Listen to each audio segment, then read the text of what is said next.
Hello दोस्तों, स्वागत है आपका इस वीडियो में। दोस्तों इस वीडियो में आपको बताने वाला हूँ वास्को डी गामा। जैसे आप तस्वीर में देख सकते हैं, ये है जो है दोस्तों, ये एक क्रिश्चियन है दोस्तों, जो यूरोपीय कंट्री से भारत आया था। ठीक है, समुद्री मार्ग का खोज जो है दोस्तों, ये भारत में जो आया, भारत का जो समुद्री मार्ग है वो वास्को डी गामा किया दोस्तों। ठीक है, तो 1498 ईस्वी में भारत आया था वास्को डी गामा। ठीक है, और इसके बाद पुर्तगाल आए, ठीक है ना, फ्रांसीसी आया, डिस आए, फिर डेनिस आए, और भी कई सारे अंग्रेज आए, और जिसके तहत जो है हमारा भारत देश गुलाम बन गया। तो आइए दोस्तों हम पढ़ते हैं इसके बारे में। ठीक है, प्राचीन काल में भारत बहुत ही समृद्धशाली देश था, मतलब बहुत ही अच्छा और सुखदायी देश था। ठीक है, इसे सोने की चिड़िया कहा जाता था, मतलब किसी चीज़ का कमी नहीं है दोस्तों।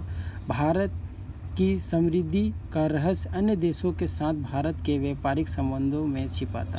मतलब ये समृद्ध फैलने यानी खुशहाली एक जीवन होता है एक देश का दोस्तों, उसका कारण ये था व्यापार से हर एक देश का अच्छा इसका संबंध था।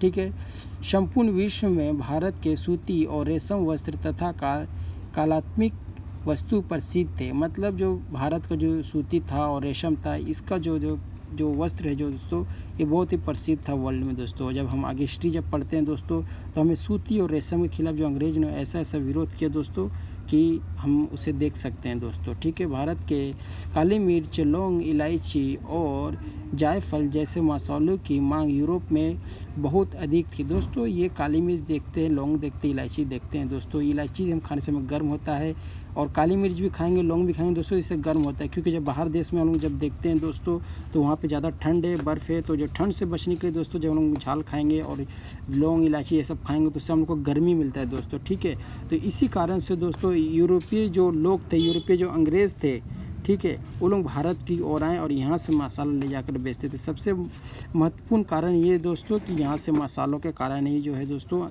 अंग्रेज लोग भारत आए। जब हम यहाँ देखते हैं दोस्तों, आगे में लिखा है यूरोपीय व्यापारी। अब यहाँ व्यापारी यानी वास्को डी गामा भी एक व्यापारी था, वो नौवायक भी था। ठीक है, प्राचीन काल में अरब, ग्रीक और रोम के व्यापारी व्यापार करने के आशय से भारत आते थे। यानी जो इतना यूरोपीय लोग थे जो वो भारत व्यापार करने के लिए आते थे। बाद में यहाँ पर पश्चिम देश के व्यापारी आने लगे।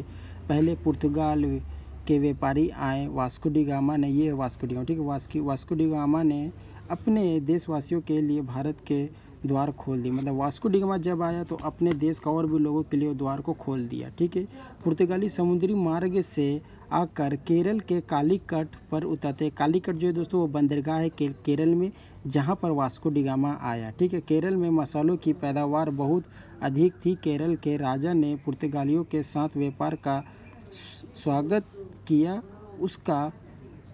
उसका सोचना था कि इससे व्यापार के दिनों पक्षों को लाभ होगा। ठीक है, भारत में केरल में जो दोस्तों राजा थे वो वास्को डी गामा का स्वागत किया कि इससे जो है हम लोग का संबंध अच्छा होगा।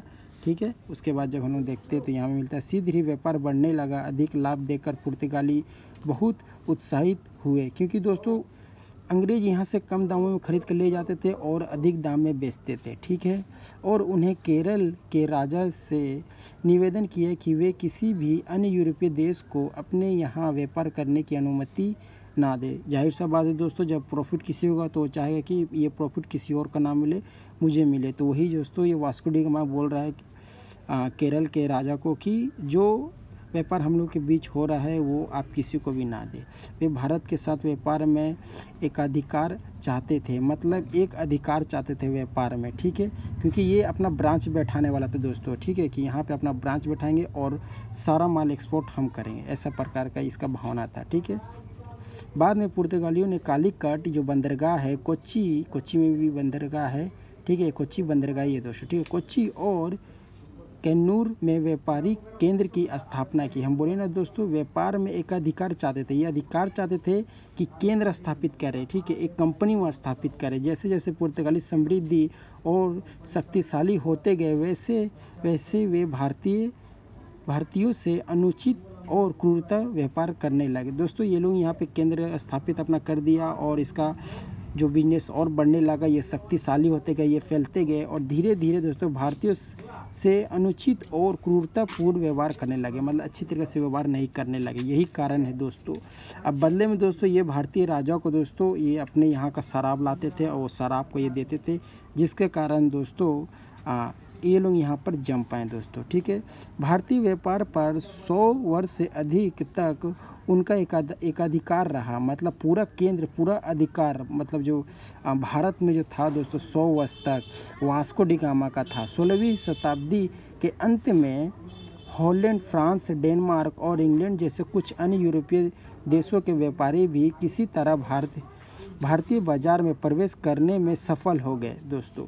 जैसे अभी हम कुछ देर पहले पढ़े दोस्तों कि ये जो है ये कह रहा था, यहाँ पे देखते हैं कि यहाँ पे हम लोग देखते हैं यूरोपीय देश को अपने यहाँ व्यापार करने की अनुमति ना दे। ठीक है, मतलब बहुत सारे व्यापार करने के लिए अनुमति ना दे, लेकिन हम लोग जब देखते हैं 100 वर्ष का बाद कि यहाँ पर हॉलैंड, फ्रांस, डेनमार्क, इंग्लैंड जैसे कुछ यूरोपीय देश व्यापारी भी किसी तरह भारतीय बाजार में प्रवेश करने में सफल हो गए। मतलब 100 वर्ष के बाद दोस्तों और भी देश के लोग यहाँ पे प्रवेश कर गए। ठीक है, इससे उन्होंने पुर्तगाली व्यवसायियों के समक्ष कड़ी प्रतिस्पर्धा उत्पन्न की, मतलब कंपटीशन उत्पन्न हुआ कि ठीक है इस प्रकार का। जब हम यहाँ देखते हैं सन 1600 ईस्वी में कुछ अंग्रेज व्यापारियों ने भारत में व्यापार करने के लिए ईस्ट इंडिया कंपनी के नाम से एक संगठन बनाया।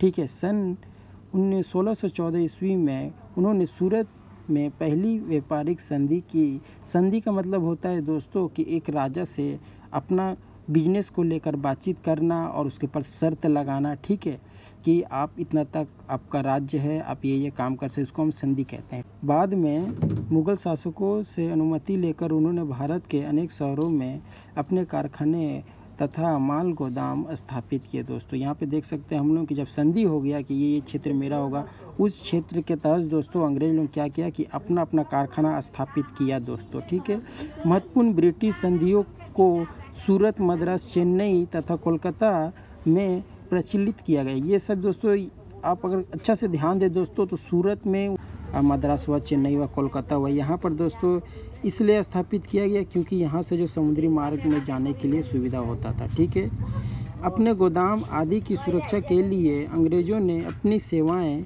और यहाँ तक कि किले बनाना प्रारंभ कर दिए। मतलब संधि हो चुका है, उनको एक जगह मिल चुका है, जैसे हम जिस प्रकार ज़मीन खरीदते हैं उसी प्रकार इनको एक ज़मीन मिल चुका है, जगह मिल चुका है, तो ये अब यहाँ पर भवन भी बनाने लगे, कारखाने भी पूरा स्थापित करने के लिए। ठीक है, भारत में व्यापार करने के लिए विभिन्न देशों के मध्यम प्रतिस्पर्धा बढ़ती ही जा रही थी। इससे संघर्षों की स्थिति उत्पन्न हो गई। अंत में अंग्रेज शासक सबल सिद्ध हुए, हर मतलब पूरी ये मतलब सिद्ध हो गए। उन्होंने अपने समस्त प्रतिद्वंदियों को देश से बाहर निकाल दिया। मतलब इनका जो विरोधी था दोस्तों सबको लोग देश से बाहर निकाल दिया। और इस प्रकार दोस्तों हम लोग देख सकते हैं कि प्राचीन काल जो सोना का चिड़िया दोस्तों वो कैसे कैसे खोखला हो गया दोस्तों। धन्यवाद करते दोस्तों आप यहाँ तक वीडियो देखें। अगर वीडियो पसंद आए तो चैनल को सब्सक्राइब करें, लाइक करें, शेयर करें। धन्यवाद।